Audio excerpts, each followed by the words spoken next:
Hello दोस्तों, स्वागत है आपका मेरे यूट्यूब चैनल परीक्षा प्लान में। तो कैसे हैं आप लोग? आई होप अच्छे होंगे। तो जैसा कि आप लोगों को पता है कि साइंस में एनसीईआरटी से पढ़ा रही हूँ, क्लास 6 to 8 कंप्लीट पढ़ाऊंगी। तो उसके साथ ही साइंस की प्रैक्टिस करना भी आवश्यक है। तो साइंस की प्रैक्टिस भी मैंने शुरू करवा दी है। एक वीडियो साइंस की प्रैक्टिस का आ चुका है, आज ये दूसरा वीडियो है। तो चलिए शुरू करते हैं। वीडियो देखने के बाद यदि आपको अच्छा लगे तो वीडियो को लाइक और शेयर कीजिएगा, और यदि आप चैनल पर नए हैं तो चैनल को सब्सक्राइब कर लीजिए। इसके अलावा सीडीपी के प्रीवियस ईयर के क्वेश्चन मैं करवा रही हूँ, पेपर फर्स्ट और पेपर सेकंड दोनों ही मैं करवाऊंगी। तो आप लोग वो वीडियो भी देख सकते हैं। पेपर सेकंड मैंने जनवरी 2024 तक कंप्लीट करवा दिया है, ऑफलाइन वाले पेपर, और अब मैं पेपर सेकंड के करवा रही हूँ। तो आप लोग वो वीडियो भी देख लीजिए, आप लोगों को बहुत ही ज्यादा हेल्प मिलेगी। तो चलिए आज के वीडियो को शुरू करते हैं। पहला प्रश्न लिखा है, अच्छी त्वचा के लिए वसा में घुलनशील कौन सा विटामिन आवश्यक है? पहला विकल्प है विटामिन ए, दूसरा है विटामिन सी, तीसरा है विटामिन बी और चौथा है विटामिन के। तो प्रश्न में लिखा है अच्छी त्वचा के लिए और वसा में घुलनशील। तो वसा में घुलनशील विटामिन कौन कौन से होते हैं? तो वसा में घुलनशील विटामिन है विटामिन ए, डी, ई और के। ये वसा में घुलनशील विटामिन है। और जल में घुलनशील विटामिन कौन कौन से हैं? विटामिन बी और विटामिन सी, ये जल में घुलनशील है। तो अच्छी त्वचा के लिए और वसा में घुलनशील विटामिन है विटामिन ए। पहला विकल्प इस प्रश्न का उत्तर हो जाएगा। अगला प्रश्न देखते हैं।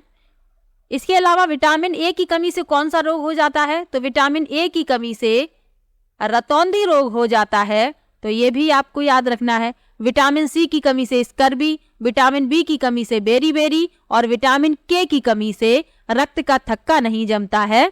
तो आपको ये भी याद रखना है। अगला प्रश्न देखते हैं। लिखा है वर्षा के उपरांत अशुद्धियां और निलंबित कण नीचे बैठ जाते हैं, निम्नलिखित में से कौन सा प्रक्रम इसके लिए उत्तरदायी है? पहला है अवसादन, दूसरा है भारण, तीसरा है संघनन और चौथा है आसवन। तो वर्षा के उपरांत अशुद्धियां और निलंबित कण नीचे बैठ जाते हैं, तो इसके लिए कौन सा प्रक्रम उत्तरदायी होगा? तो वह है अवसादन। तो अवसादन क्या है, इसे आपको डिटेल में जानना आवश्यक है। तो यह पदार्थों के नीचे बैठने की प्रक्रिया है। यह गुरुत्वाकर्षण के प्रभाव में दिए गए निलंबन में कणों को तल पर बैठने की अनुमति देता है। उदाहरण के लिए रेत और पानी को आप मिला दीजिए, थोड़ी देर बाद रेत तली में इकट्ठा हो जाएगा। अब ये जो तीन लिखे हुए हैं इनके बारे में भी तो जानना आवश्यक है। तो भारण क्या होता है? भारण वह प्रक्रिया है जो फिटकरी की मदद से अशुद्धता के अवसादन के लिए प्रयोग की जाती है। ये हो गया भारण, जिसे लोडिंग कहते हैं। संघनन क्या होता है? पदार्थ की अवस्था का गैसीय अवस्था से द्रव अवस्था में परिवर्तन संघनन कहलाता है। और आसवन क्या है? चयनात्मक क्वथन और संघनन द्वारा घटकों या पदार्थों को अलग करने की जो प्रक्रिया होती है वह आसवन कहलाती है। तो साथ में आपको ये भी जानना आवश्यक था। अगला प्रश्न देखते हैं। निम्नलिखित में से कौन सा कथन सही है? पहला लिखा है रासायनिक परिवर्तन प्रायः अनुत्क्रमणीय होते हैं। दूसरा है भौतिक परिवर्तन में सर्वदा अवस्था में परिवर्तन होता है। तो ये जो तो भौतिक और रासायनिक परिवर्तन से एक प्रश्न अवश्य पूछा जाता है। तो अभी आप एनसीईआरटी में डिटेल में भौतिक और रासायनिक परिवर्तन पढ़ेंगे। इस प्रश्न में भौतिक और रासायनिक परिवर्तन से ये संबंधित है। तो अभी आप भौतिक और रासायनिक परिवर्तन के बारे में जान लीजिए। तो भौतिक परिवर्तन क्या होता है? किसी यौगिक की रासायनिक संरचना को बदले बिना उसमें होने वाले परिवर्तन को भौतिक परिवर्तन कहते हैं। भौतिक परिवर्तनों को उत्क्रमित किया जा सकता है और भौतिक परिवर्तन में कोई नया पदार्थ नहीं बनता। तो ये तो हो गया भौतिक परिवर्तन। अब रासायनिक परिवर्तन क्या है? तो किसी पदार्थ या यौगिक में वे परिवर्तन जो रासायनिक संरचना में परिवर्तन करते हैं रासायनिक परिवर्तन कहलाते हैं।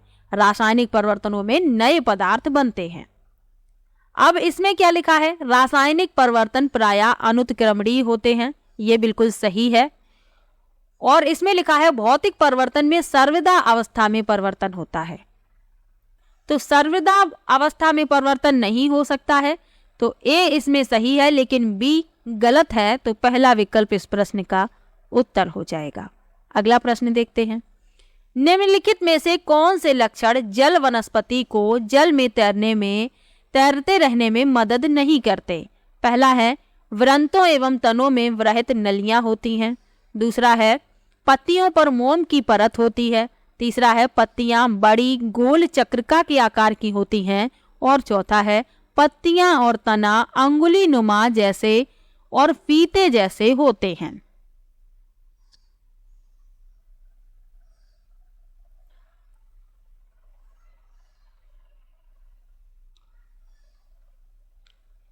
तो इसमें बताना है कि कौन से लक्षण जो है जल वनस्पति को जल में तैरते रहने में मदद नहीं करते। तो जल में तैरते रहने में मदद नहीं करते हैं। पत्तियों पर मोम की जो परत होती है ये जल में तैरने के लिए मदद नहीं करती है, ये सिर्फ मदद करती है रंध्रों को गीला और बंद होने से रोकने के लिए।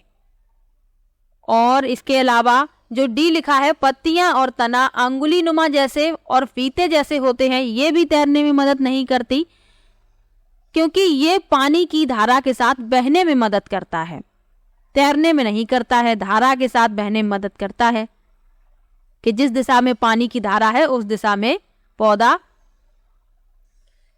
आगे बढ़ जाए। तो बी और डी इसमें नहीं होगा, तो डी विकल्प इस प्रश्न का उत्तर हो जाएगा। अब जल वनस्पति के बारे में कुछ सामान्य जानकारी है जो आपको जाननी आवश्यक है। तो जलोदभिद पौधे कहते हैं इन्हें, जो जल में उत्पन्न होते हैं। तो जलोदभिद ऐसे पौधे होते हैं जो पानी में पाए जाते हैं। इनमें खुले रंध्र होते हैं। इनकी सतही पौधों पर प्लवनशीलता के लिए बड़े चपटे पत्ते होते हैं। इसके अलावा इन पौधों की जड़ें पौधों को समर्थन देने के लिए पंखधार होती हैं। और जलोदभिद की जो जड़ें होती हैं ऑक्सीजन लेने के लिए संशोधित होती हैं। तो ये कुछ सामान्य जानकारी थी। अगले प्रश्न पर चलते हैं। लिखा है क्षण चुंबकों का भंडारण करते हुए निम्न में से कौन सी सावधानियां लेनी होती हैं? तो चुंबक के बारे में मैं आपको डिटेल में पढ़ा चुकी हूं। यदि आप लगातार वीडियो देख रहे हैं तो आपको पता होगा। तो ये प्रश्न जो है उसी लेसन से लिया गया है। पहला विकल्प है क्षण चुंबकों को युग्मों में इस प्रकार भंडारित करना चाहिए कि उनके सजाती ध्रुव एक ही ओर हों। दूसरा है क्षण चुंबकों के युग्म को लकड़ी के एक टुकड़े से पृथक करना चाहिए। तीसरा है क्षण चुंबकों के सिरे मुलायम लोहे के टुकड़े से जोड़ने चाहिए। और चौथा है उन्हें एक लकड़ी के डिब्बे में रखना चाहिए। तो चुंबक के बारे में मैंने आपको डिटेल में बताया है। तो चुंबक एक ऐसी वस्तु है जिसमें चुंबकीय क्षेत्र होता है। यह लोहे से बनी वस्तुओं को अपनी ओर आकर्षित करती है। तो इसमें बताना है कि क्षण चुंबक को भंडारित करना है तो किस प्रकार से किया जा सकता है। तो क्षण चुंबक के युग्म को लकड़ी के एक टुकड़े से पृथक करना चाहिए। बी विकल्प इस प्रश्न का उत्तर हो जाएगा। इसके अलावा चुंबक के बारे में मैंने आपको और भी बताया है कि चुंबक के जो समान ध्रुव होते हैं एक दूसरे को प्रतिकर्षित करते हैं और विपरीत ध्रुव एक दूसरे को आकर्षित करते हैं। तो ये भी आपको याद रखना है। अगला प्रश्न है हमारे शरीर में एक्स सबसे बड़ी ग्रंथि है। यह वाई का स्राव करती है जो जेड में भंडारित होता है। एक्स वाई जेड क्रमशः है। पहला विकल्प है यकृत, पित्त, रस, अग्नाशय। दूसरा है अग्नाशय रक्स, पित्ताशय। तीसरा है यकृत, पित्त, रस, पित्ताशय। और चौथा है अग्नाशय, आमाशय, रस और आमाशय। तो हमारे शरीर में सबसे बड़ी ग्रंथि कौन सी है? तो वह है यकृत। ये प्रश्न अकेले भी पूछा जाता है कि शरीर की सबसे बड़ी ग्रंथि कौन सी है, तो आपको याद रखना है यकृत। यकृत जो है पित्त रस का स्राव करता है जो पित्ताशय में भंडारित होता है। तो एक्स हो गया यकृत, वाई हो गया पित्त रस और जेड हो गया पित्ताशय। तो सी विकल्प में आप देखते हैं इसी क्रम में लिखे हुए हैं। तो सी विकल्प इस प्रश्न का उत्तर हो जाएगा। अगला प्रश्न देखते हैं। लिखा है निम्न जीवों का उनकी पोषण की पद्धति से मिलान कीजिए, यानी मिलान करना है। चलिए मिला लेते हैं। लिखा है स्वपोषी। तो स्वपोषी कौन होता है? इसमें से आपको बताना है तो स्वपोषी है शैवाल, इसे तीसरे से मिला देंगे। इसके बाद लिखा है प्राणी समभोजी, तो ये होता है अमीबा, ये मिला हुआ है। इसके बाद लिखा है परजीवी, तो परजीवी होती है अमरबेल, और मृतजीवी होता है छत्रक यानी मशरूम। तो ए का तीसरा, बी का दूसरा, सी का चौथा और डी का पहला, यानी पहला ही विकल्प आपका इस प्रश्न का उत्तर हो जाएगा। अगला प्रश्न देखते हैं। वह कारक जिस पर किसी वस्तु के प्रतिबिंब यानी परछाई का निर्माण निर्भर नहीं है वह है। पहला विकल्प है वस्तु का आकार, दूसरा है प्रकाश के स्रोत से वस्तु की दूरी, तीसरा है प्रकाश के स्रोत के सापेक्ष वस्तु की स्थिति और चौथा है वस्तु का रंग।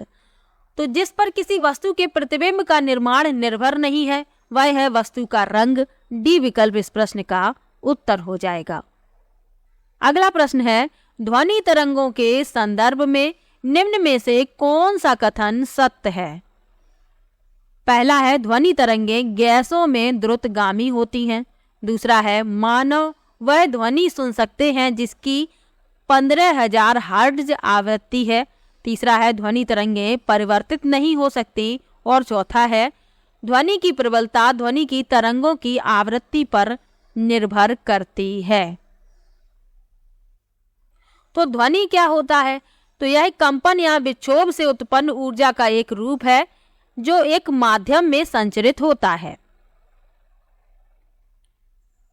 और निर्वात में ध्वनि का गमन नहीं होता, ये आपको याद रखना है। इसमें जो सही है वह बताना है। तो मानव वह ध्वनि सुन सकते हैं जिनकी 15,000 हर्ट्ज आवृत्ति है, तो ये सही है। मानव कानों के लिए ध्वनि की श्रव्यता का जो परास है वह 20 हर्ट्ज से 20,000 हर्ट्ज है, तो इसीलिए बी विकल्प इस प्रश्न का उत्तर है। अगला प्रश्न देखते हैं। चंद्रमा के संदर्भ में निम्न में से कौन सा कथन सत्य नहीं है, यानी जो गलत है वह बताना है। पहला विकल्प है चंद्रमा पर इंद्रधनुष नहीं देखा जा सकता, दूसरा है किसी वस्तु का भार चंद्रमा पर पृथ्वी की अपेक्षा निम्न है, तीसरा है पूर्णिमा पर चंद्रमा सूर्य तथा पृथ्वी के बीच में आ जाता है, और चौथा है चंद्रमा के घूर्णन और परिक्रमण की अवधि लगभग एक ही है। तो चंद्रमा जो है पृथ्वी का एकमात्र उपग्रह है जिसका आकार पृथ्वी से लगभग बड़ा है। यह एक शुष्क आकाशीय पिंड है जिसमें कोई वायुमंडल नहीं है, इसलिए चंद्रमा पर कोई वायु नहीं है। हम पृथ्वी से चंद्रमा का केवल एक ही भाग देख सकते हैं क्योंकि चंद्रमा का घूर्णन उसके परिक्रमण के बराबर है। ये तो चंद्रमा के बारे में मैंने आपको बता दिया। अब इसमें जो गलत कथन लिखा है वह बताना है। तो इसमें पहला लिखा है कि चंद्रमा पर इंद्रधनुष नहीं देखा जा सकता, सही है। किसी वस्तु का भार चंद्रमा पर पृथ्वी की अपेक्षा निम्न है, ये भी सही है। चंद्रमा के घूर्णन और परिक्रमण की अवधि लगभग एक ही है, ये भी सही है। लेकिन पूर्णिमा पर चंद्रमा सूर्य तथा पृथ्वी के बीच आ जाता है, ये गलत है, क्योंकि जब चंद्र ग्रहण होता है पूर्णिमा के दिन तो उस दिन क्या होता है, पृथ्वी सूर्य और चंद्रमा के बीच में आती है। तो इसमें लिखा है कि चंद्रमा सूर्य और पृथ्वी के बीच में आता है, इसीलिए ये गलत है और गलत ही पूछा गया है। तो सी विकल्प इस प्रश्न का उत्तर हो जाएगा। अगला प्रश्न देखते हैं। लिखा है अभिकथन और कारण। तो इसमें से चलिए पढ़ लेते हैं पहले अभिकथन। किसी विद्युत सर्किट के लघु पतन से उत्पन्न आग को जल से बुझाया जा सकता है। कारण दिया गया है जल ज्वलनशील सामग्री के ज्वलन ताप को कम कर देता है। अब इसमें से बताना है क्या सही है क्या गलत। तो सबसे पहले आपको शॉर्ट सर्किट यानी लघु पतन के बारे में जानना आवश्यक है। तो यह विद्युत उपकरण में गड़बड़ी है जो परपथ की आग टूटने या दुर्घटना का कारण बनता है। फ्यूज एक ऐसा उपकरण है जिसका उपयोग लघु पतन से बचने के लिए किया जा सकता है। अब इसमें लिखा है कि यदि शॉर्ट सर्किट हो जाए तो उससे जो उत्पन्न आग है उसे बुझाने के लिए जल का प्रयोग किया जा सकता है। तो ये गलत है, क्योंकि जल का उपयोग करने से आपको खुद करंट लग सकता है। तो इस स्थिति में आपको क्या करना है, आग बुझाने के लिए कार्बन डाइऑक्साइड का उपयोग बुझाने वाले यंत्र के रूप में किया जा सकता है। जो यंत्र आता है आग बुझाने के लिए उसमें कार्बन डाइऑक्साइड गैस होती है, तो उसका प्रयोग करना है, जल का प्रयोग नहीं करना है। तो इसमें अभिकथन तो गलत हो गया। कारण दिया गया है जल ज्वलनशील सामग्री के ज्वलन ताप को कम कर देता है। ये कारण तो सही है लेकिन अभिकथन इसमें गलत है। तो ए गलत लेकिन आर सही, यानी कि तीसरा विकल्प इस प्रश्न का उत्तर हो जाएगा। अगला प्रश्न देखते हैं। लिखा है निम्न में से कौन सी ग्रंथियां मानवों में युग्मों में पाई जाती हैं? पहला विकल्प है आदिवृक्क अवटु ग्रंथि, दूसरा है अग्नाशय अंडाशय, तीसरा है पीयूष ग्रंथि अवटु ग्रंथि जिसे थायराइड ग्रंथि कहते हैं, और चौथा है पीयूष ग्रंथि और अग्नाशय। तो इसमें जो ग्रंथियां जोड़े में पाई जाती हैं, अब विकल्प में तो ये चारों ही गलत लिखे हुए हैं, क्योंकि जो अवटु यानी थायराइड ग्रंथि है ये तो नहीं पाई जाती जोड़े में, आदिवृक्क ग्रंथि पाई जाती है। इसके अलावा अंडाशय पाई जाती है, तो यहाँ पर अवटु की जगह अंडाशय होना चाहिए। तो आपका पहला विकल्प इस प्रश्न का उत्तर हो जाएगा। आदिवृक्क और अंडाशय जो ग्रंथियां हैं ये पाई जाती हैं जोड़े में, तो पहला विकल्प इस प्रश्न का उत्तर हो जाएगा। यहाँ अंडाशय कर लेना है।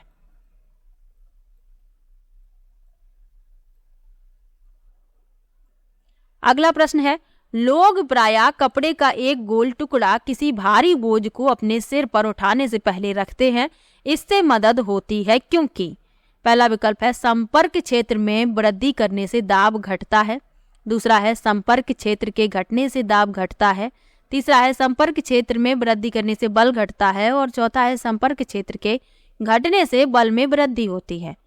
तो आपने देखा होगा जो कुली होते हैं जब वो सर पर बोझ रखते हैं तो अपने सर पर गोल गोल एक कपड़े का टुकड़ा रख लेते हैं। तो ऐसा वो क्यों करते हैं? क्योंकि संपर्क क्षेत्र में वृद्धि करने से दाब घट जाता है। तो पहला विकल्प इस प्रश्न का उत्तर हो जाएगा। अगला प्रश्न देखते हैं। लिखा है वाई द्वारा एक्स को आवेशित किया जाता है, यह पाया गया कि एक्स जो आवेश प्राप्त करता है वह वाई के विपरीत है, आवेशन का प्रक्रम हो सकता है। पहला विकल्प है घर्षण या चालन, दूसरा है घर्षण या प्रेरण, तीसरा है केवल चालन, और चौथा है चालन या प्रेरण। अब आपको विद्युत आवेश के बारे में पता होना चाहिए। तो विद्युत आवेश प्रोटॉन और इलेक्ट्रॉन का अतिरिक्त गुण है जो उनके बीच विद्युत बल को जन्म देता है। इसका एसआई मात्रक कूलम्ब है। किसी वस्तु पर आवेश उसकी गति से प्रभावित नहीं होता है, तो ये आपको याद रखना है।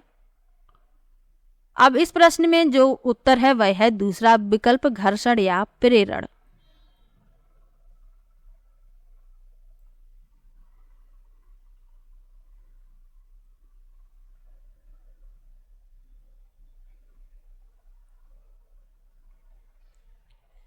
तो आज की वीडियो में मैंने कुल 14 प्रश्न लिए हैं। साइंस में आपके 30 प्रश्नों में से 15 प्रश्न एनसीईआरटी बेस्ड होते हैं और 15 आपके पेडागोजी से पूछ लिए जाते हैं। कभी कभी एनसीईआरटी बेस्ड 16 प्रश्न पूछ लिए जाते हैं और पेडागोजी के 14 प्रश्न पूछ लिए जाते हैं। तो आपको पेडागोजी भी साथ में पढ़ते रहना है। तो चलिए मिलते हैं नेक्स्ट वीडियो में। किसी भी प्रश्न में आपको डाउट हो आप कमेंट बॉक्स में जरूर लिखिएगा। इसके पहले वाले वीडियो में भी आपको यदि किसी प्रश्न में डाउट हो तो आप लोग कमेंट बॉक्स में जरूर लिखिएगा, और एनसीईआरटी वाली वीडियो जरूर देखते रहिएगा, उससे आपको बहुत ही ज़्यादा हेल्प मिलेगी। ये सभी प्रश्न एनसीईआरटी से ही लिए जाते हैं। तो चलिए मिलते हैं नेक्स्ट वीडियो में, तब तक के लिए बाय बाय।